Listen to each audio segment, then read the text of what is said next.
Suatu ketika anak saya pulang sekolah.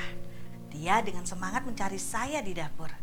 Antusias sekali dia menceritakan ke saya tentang teman wanitanya yang di kelas itu menangis saja karena merasa diabaikan oleh seseorang yang dia sukai. Ya, memang masa-masa remaja adalah masa yang nano-nano, baik dalam sekolah dan pertemanan. Jadi temannya anak saya ini sepanjang pelajaran di kelas, dia diam, dia hanya melamun saja.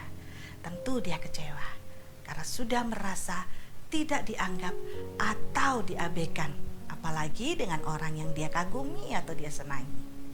Anak saya bilang, kasihan bu, setiap temanku mendekati cowok itu, cowok itu seperti menjauh. Dia mungkin sedih ya bu, karena perasaannya bertepuk sebelah tangan. Memang sebenarnya momen patah hati kadang-kadang mengajarkan anak tentang rasa sakit, penolakan, kekecewaan, kesedihan, dan segala emosi yang mungkin muncul. Nah, kalau ditanya, bagaimana kira-kira sikap kita sebagai orang tua bila kita diperhadapkan dengan anak yang patah hati karena putus cinta? Kita intip yuk.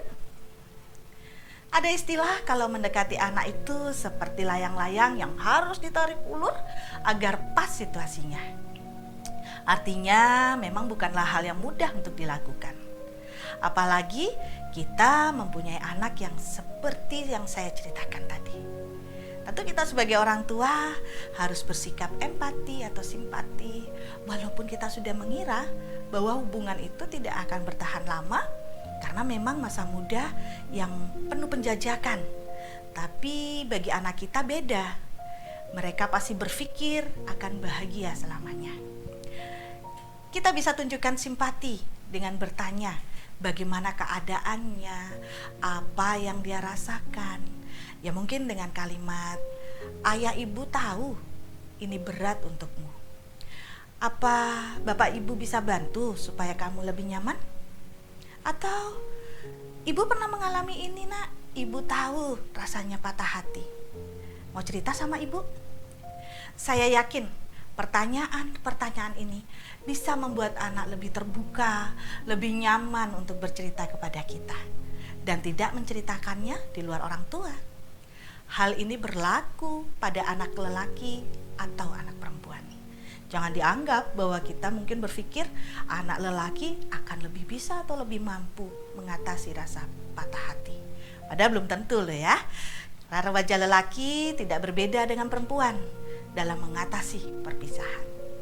Bahkan bisa lebih buruk tergantung dari karakter anak. Jadi berikan simpati dan empati yang sama. Saudara, siapapun yang memutuskan hubungan, baik anak kita atau pasangannya, tetaplah berada di belakang anak untuk memberi dukungan. Jangan menyalahkan jika yang memutuskan adalah pihak lawan. Jangan juga katakan bahwa ini keputusan yang terbaik ataupun buruk. Jadi biarkan mereka yang memutuskan apapun pilihannya.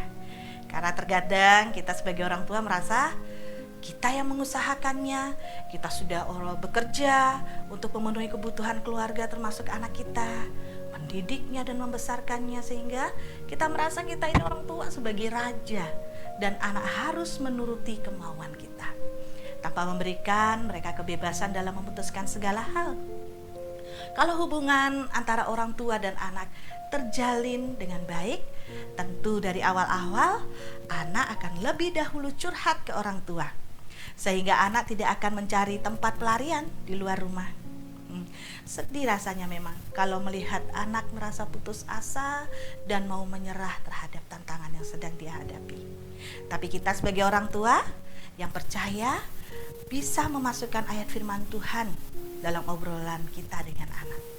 Katakan bahwa sebab segala sesuatu yang ditulis dahulu telah ditulis untuk menjadi pelajaran bagi kita, supaya kita teguh berpegang pada pengharapan oleh ketekunan dan penghiburan dari kitab suci.